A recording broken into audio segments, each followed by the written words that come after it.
My name is Tommy the Wrench Castellano, and for 15 years, I lived two completely different lives. By day, I was just another face in the crowd at Midwest Manufacturing, a factory worker who punched his time card, assembled car parts, and went home to a modest apartment in Detroit. By night and on weekends, I was the architect of one of the most sophisticated criminal enterprises the FBI had ever encountered, a $10 million operation that they spent 5 years trying to crack. The irony wasn't lost on me that while federal agents were looking for a criminal mastermind in expensive suits operating from penthouse offices, the man they were hunting was standing right in front of them, wearing coveralls and safety goggles, his hands dirty with machine oil and his lunch packed in a brown paper bag. It all started in 1995, when I was 28 years old and working the night shift at the factory.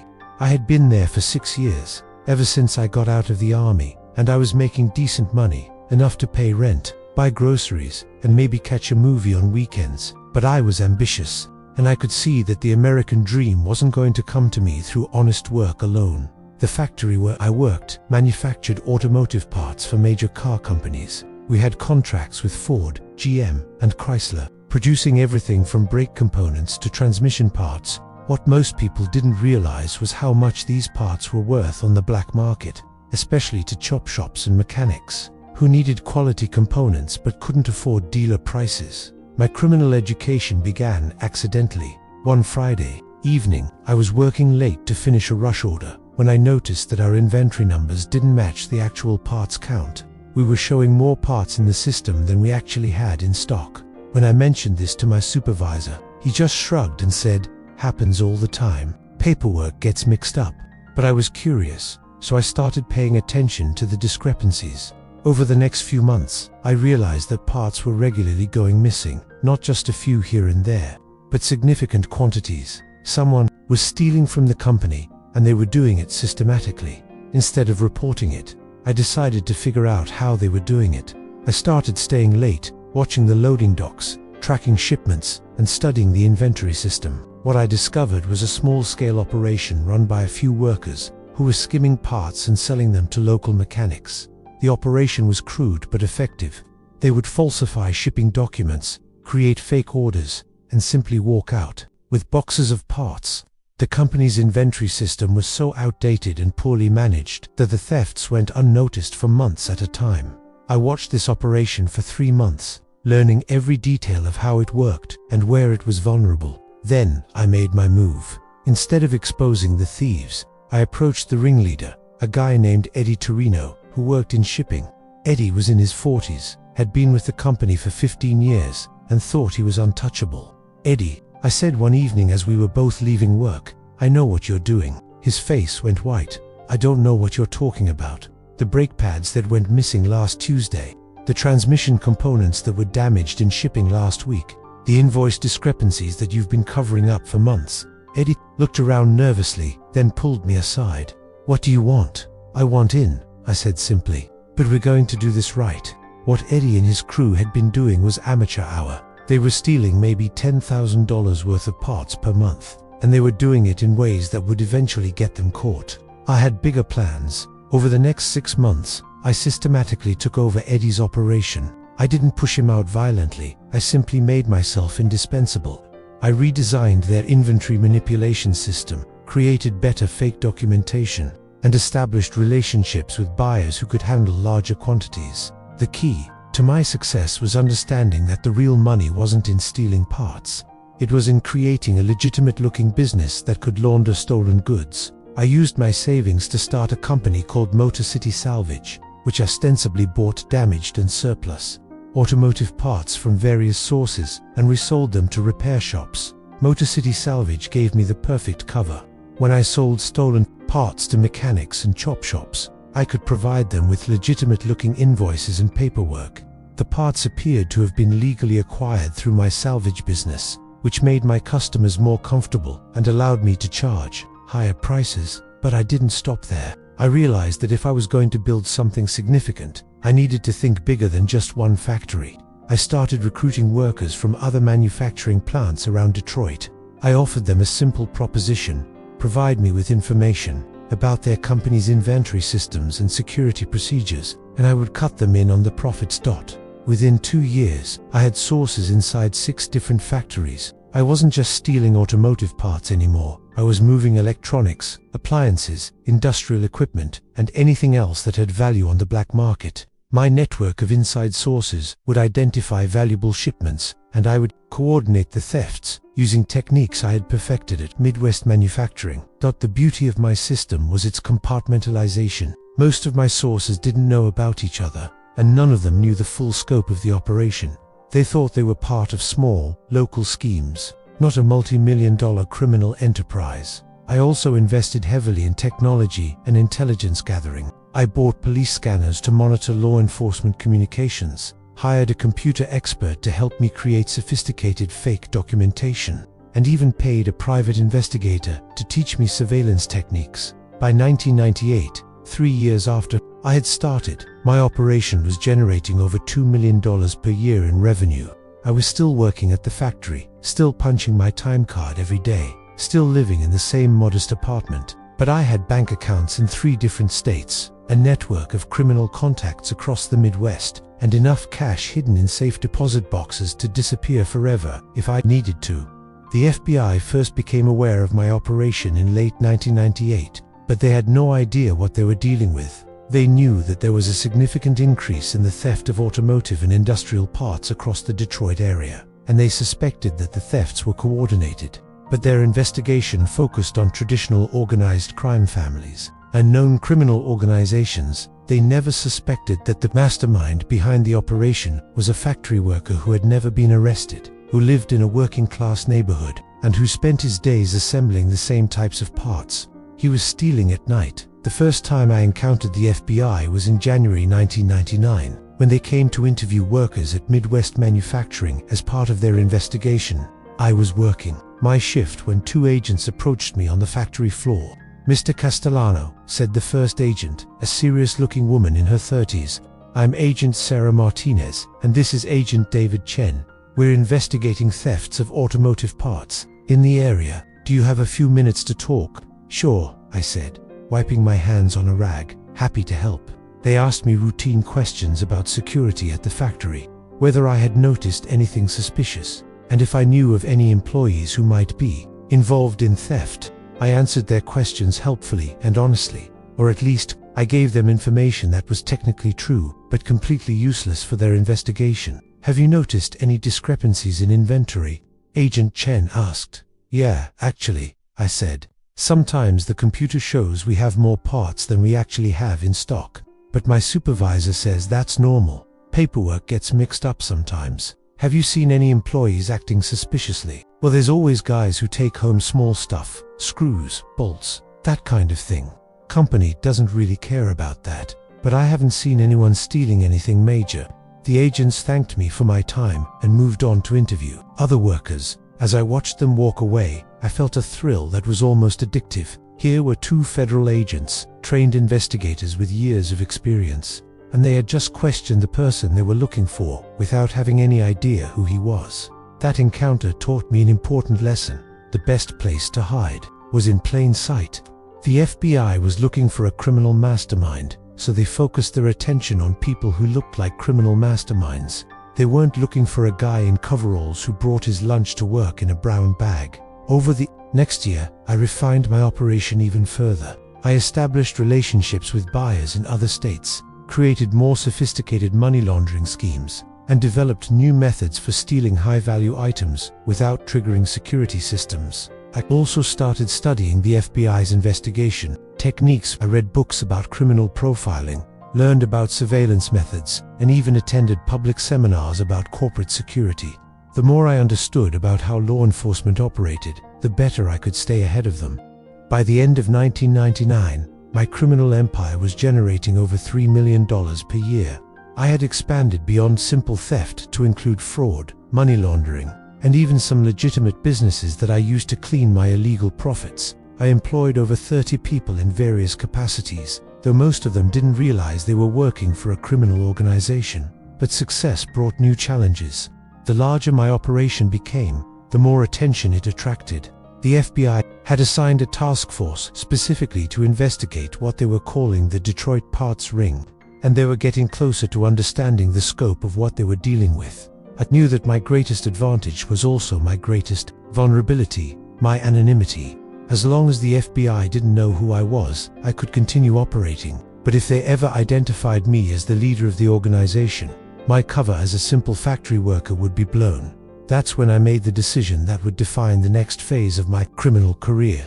Instead of trying to avoid the FBI attention, I was going to actively mislead their investigation. I was going to give them a criminal mastermind to chase, just not the real one.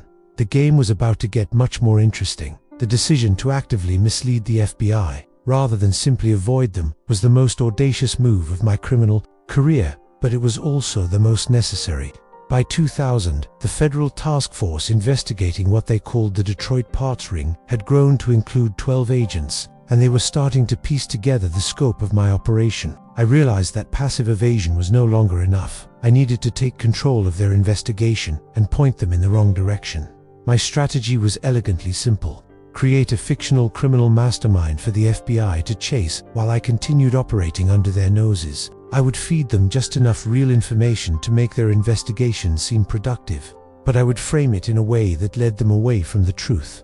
The first step was establishing a false identity for the leader of my organization. Created the persona of Vincent Romano, a sophisticated criminal with connections to traditional organized crime families. Romano was everything that Tommy Castellano wasn't: wealthy, well-educated, with a history of white-collar crime and connections to major criminal organizations. To make Romano seem real, I had to create evidence of his existence. I rented an expensive apartment in downtown Detroit under a false name, furnished it with the kind of luxury items that would impress federal agents, and made sure that neighbors occasionally saw a well-dressed man coming and going. I hired an actor, a guy who thought he was helping me with a business presentation, to play Romano during these brief appearances. I also created a paper trail that would lead investigators to Romano. I opened bank accounts in his name, established credit cards, and even created a fake employment history with several legitimate companies. The key was making Romano's background complex enough to require extensive investigation,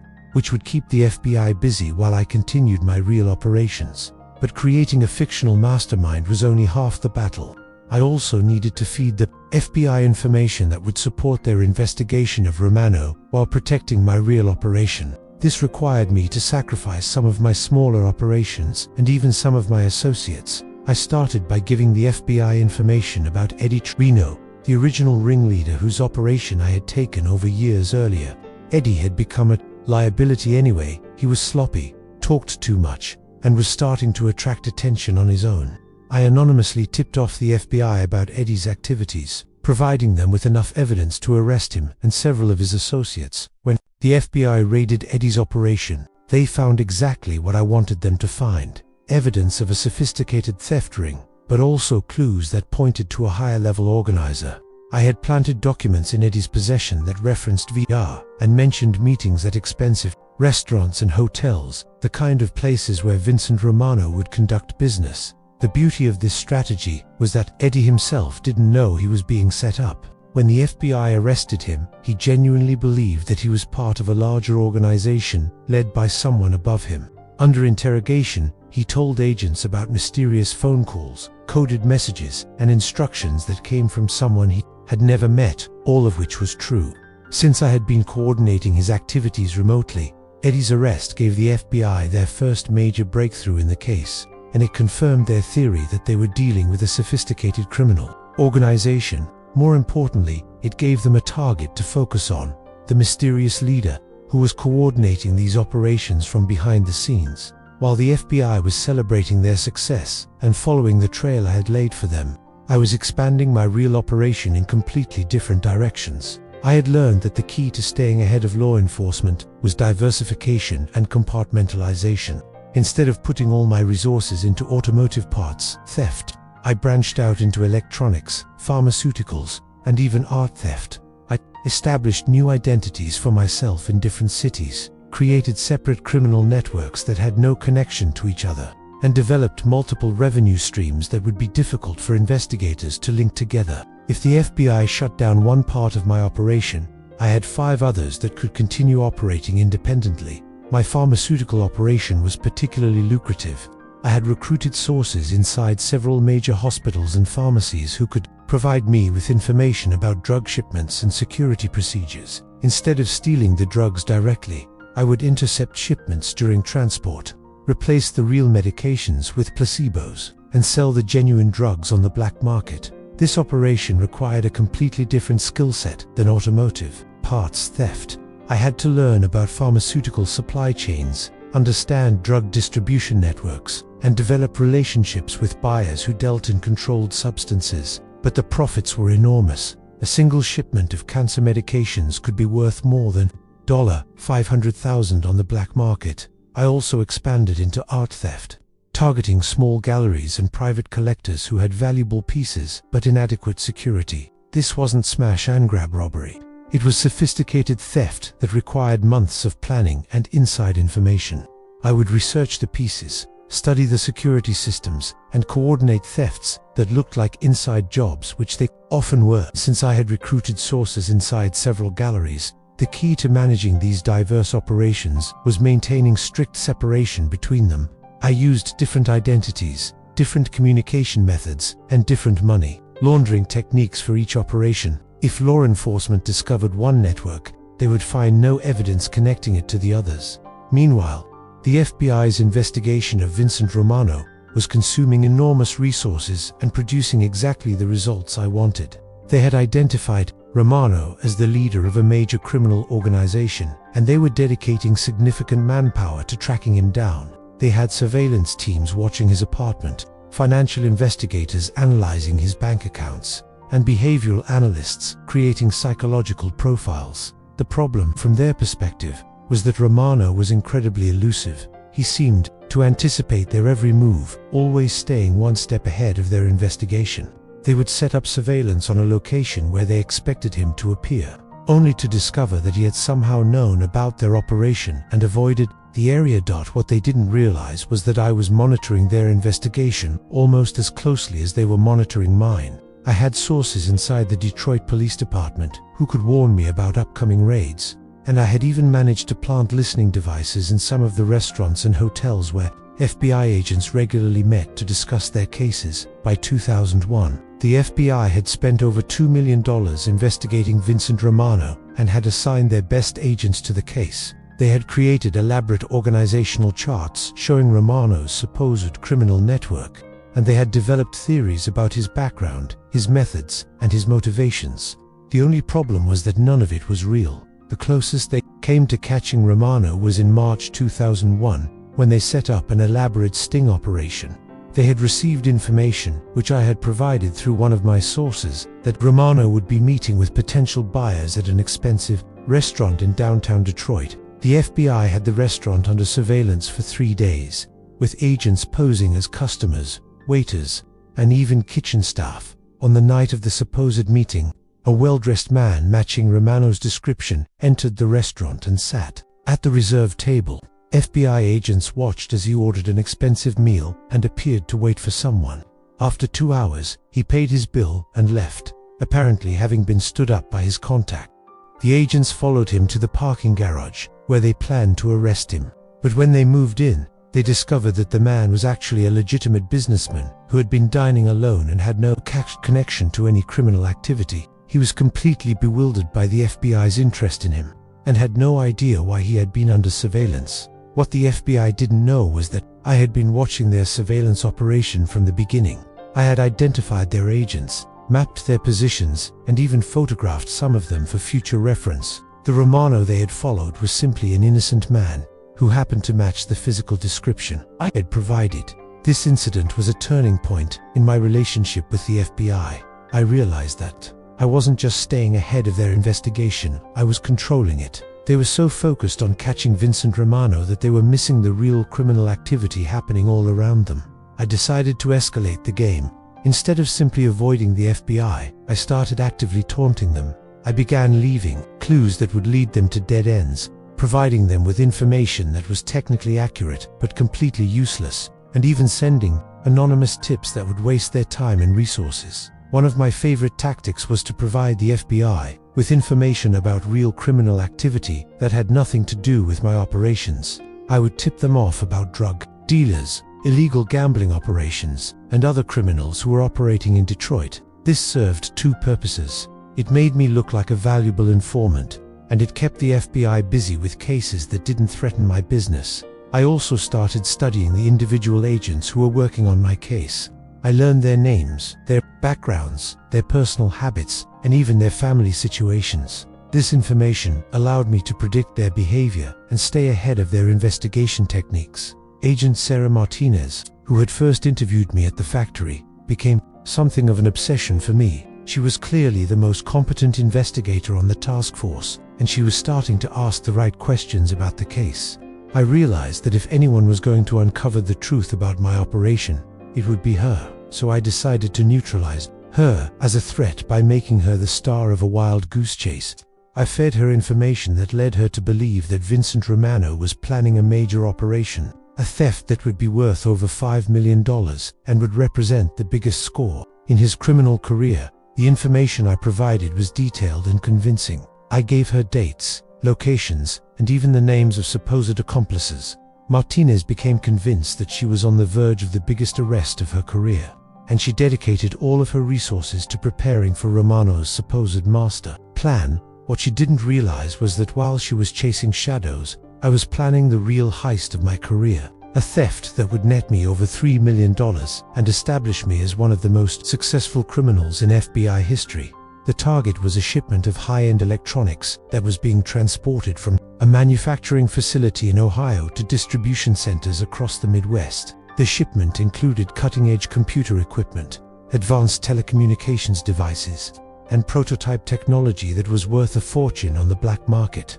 I had been planning this heist for over a year, recruiting the right people, studying the transportation route, and developing a plan that would allow me to intercept the shipment without triggering any security alarms. The beauty of the plan was that the theft wouldn't be discovered for several days, giving me plenty of time to move the merchandise and disappear, while Agent Martinez was preparing to arrest Vincent Romano for a crime that would never happen. I was putting the finishing touches on a real crime that would make me rich, beyond my wildest dreams. The irony was perfect. The FBI's best agent was about to be made a fool of by a factory worker she had interviewed years earlier and dismissed as irrelevant. The electronics heist I had been planning for over a year was scheduled for October 15, 2001, and it would be the crowning achievement of my criminal career. While Agent Martinez and her team were preparing to arrest the fictional Vincent Romano, I was coordinating the most sophisticated theft operation I had ever attempted. The target was a convoy of 3 trucks carrying $4.2 million worth of cutting-edge electronics from TechCorp Industries in Columbus, Ohio, to distribution centers in Detroit, Chicago, and Milwaukee. The shipment included prototype computer processors, advanced telecommunications equipment, and military-grade electronics that would be worth a fortune on the international black market. I had spent months studying TechCorp's shipping procedures, bribing employees for inside information, and mapping the exact route the convoy would take. The trucks would travel together for security reasons, but they would separate at a junction outside Toledo, Ohio, each heading to its final destination. My plan was to intercept all 3 trucks at the separation point, using a coordinated operation that would look like a legitimate law enforcement action. I had acquired authentic-looking police vehicles, uniforms, and identification that would allow my team to stop the convoy without raising suspicion. The beauty of the plan was its simplicity. My team would pose as federal agents conducting a routine inspection of the trucks. While the drivers were distracted, we would switch the real cargo with identical-looking boxes filled with worthless electronics. By the time anyone realized what had happened, we would be long gone, and the real merchandise would be on its way. 2 buyers in 3 different countries. But executing this plan required a level of coordination and precision that I had never attempted before. I needed a team of 12 people, including drivers, electronics experts, and actors who could convincingly play federal agents.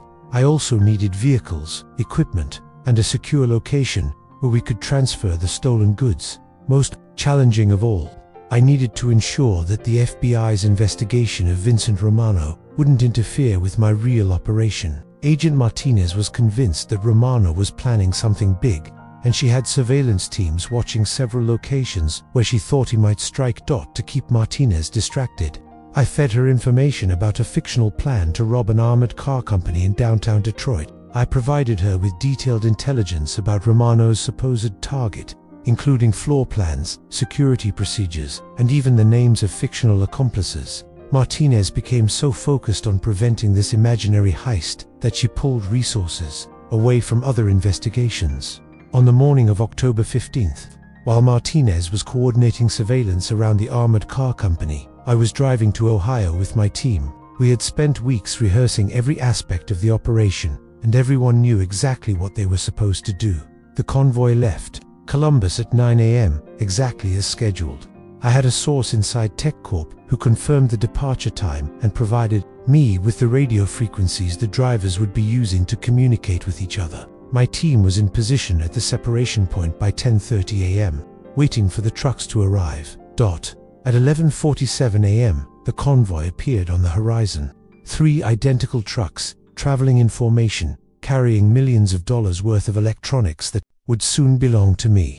I felt the same thrill I had experienced during my first theft at the factory, but magnified AHUNDREDFOLD by my team moved with military precision. We activated our emergency lights and pulled the convoy over, with my people approaching the drivers with official-looking badges and paperwork. The drivers were cooperative and unsuspicious. They had been told to expect random inspections, and my team looked and acted exactly like federal agents. Routine security inspection, I told the lead driver, showing him my fake FBI credentials. We need to verify the contents of your cargo and check your documentation. While 2 of my people distracted the drivers with paperwork and questions, the rest of my team went to work on the trucks. We had practiced this operation dozens of times, and we were able to switch the cargo in less than 20 minutes. The real electronics went into our vehicles, while the trucks were reloaded with identical-looking boxes that contained obsolete computer equipment worth less than $50,000. The drivers never suspected anything. As far as they knew, federal agents had conducted a routine inspection and found everything in order. They continued on their routes, completely unaware that they were now carrying worthless cargo. My team dispersed immediately after the operation, following predetermined routes. 2 different safe houses. The stolen electronics were divided among 3 locations, and within 6 hours, I had buyers lined up for everything.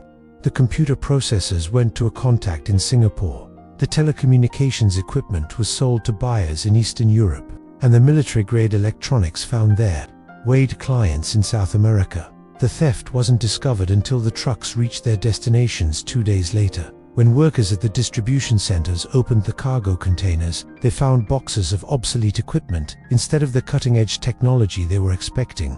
TechCorp immediately contacted the FBI, and a massive investigation was launched. But by then, it was too late. The real electronics had already left the country. The money had been laundered through a complex network of shell companies, and my team had scattered to the 4 winds. The FBI had no leads, no witnesses, and no idea how such a sophisticated operation had been carried out. The TechCorp heist netted me over $3 million in profit, but more importantly, it established my reputation as one of the most successful criminals in the country. Word of the operation spread through the underground, and I began receiving offers for even more ambitious jobs. Meanwhile, Agent Martinez was dealing with the embarrassment of having been completely fooled by the Vincent Romano deception. On the same day that I was stealing millions of dollars worth of electronics in Ohio, she was leading a raid on the armored car company in Detroit, expecting to arrest the criminal mastermind she had been chasing for years. Instead, she found nothing. No Romano, no criminal operation, no evidence of any planned heist. The information I had provided her was completely false, and she had wasted enormous resources on a fictional crime. The failure of the Romano investigation was a major blow to Martinez's career, but it also made her more dangerous to me. She began to suspect that someone had been deliberately misleading the FBI, and she started looking for patterns in the information they had received about Romano. I realized that my greatest success had also created my greatest vulnerability. The TechCorp heist had been so sophisticated that it attracted attention from federal agencies across the country. The FBI, DATF, and even the CIA began sharing information about major thefts, looking for connections that might lead them to the organization responsible. more troubling, Martinez had begun to focus on the possibility that the Romano investigation had been a deliberate deception. She was reviewing all the tips and information the FBI had received, looking for clues about who might have been feeding them false intelligence. I knew that my time was running out. The more successful I became, the more attention I attracted, and the harder it became to maintain my cover as a simple factory worker. I had to make a choice: retire while I was ahead, or risk everything on one final operation that would set me up for life. I chose to risk everything. My final operation. It was the most audacious plan I had ever conceived. I was going to rob the Federal Reserve Bank of Chicago. Not the main vault, that was impossible, but a shipment of currency that was being transferred between Federal Reserve banks. The shipment would contain over $50 million in cash, and if I could intercept it, I would never have to work again. The plan required months of preparation and inside information that was almost impossible to obtain. I needed to know the exact route the shipment would take, the security procedures that would be in place, and the timing of the transfer. I also needed a team of professionals who could handle an operation of this magnitude. But I had one advantage that no other criminal had ever possessed. The FBI still didn't know who I was. They were still looking for Vincent Romano, still chasing shadows, still completely unaware that the mastermind they were hunting was a factory worker who had been hiding in plain sight for years. I spent 6 months planning the Federal Reserve operation, recruiting the right people, and gathering the intelligence I needed. I was so close to pulling off the crime of the century that I could taste it. But Agent Martinez was closer to the truth than I realized. She had been analyzing the pattern of major thefts across the Midwest, and she had noticed something that other investigators had missed. Many of the operations showed signs of inside knowledge about manufacturing and transportation procedures. The criminals seemed to understand industrial processes, shipping logistics, and factory security systems in ways that suggested they had direct experience in those areas. Martinez began focusing her investigation on factory workers, truck drivers, and other people who would have the knowledge and access needed to coordinate such sophisticated operations. She started interviewing employees at companies that had been targeted, looking for connections that other investigators had overlooked. On March 3, 2002, Agent Martinez walked into Midwest Manufacturing to conduct follow-up interviews with workers who had been questioned during the original investigation. I was working my shift when she approached me, just as she had 3 years earlier, but this time was different. This time, she was looking at me with the eyes of someone who suspected the truth. "Mr. Castellano," she said, "I'd like to ask you a few more questions about the thefts we discussed before." "Sure," I said, trying to keep my voice steady. "Happy to help." But as she began asking her questions, I realized that she knew. She didn't have proof yet, but she knew. The game that I had been playing for 7 years was finally coming to an end. The question was, would I be able to complete my final operation before she could stop me? Or would the factory worker who had fooled the FBI for so long finally be brought to justice? The answer would determine whether I became the most successful criminal in FBI history, or just another convict in federal prison. The end. Legal notice. This story is completely fictional and was created for entertainment purposes. Any resemblance to real persons, living or dead, or actual events is purely coincidental.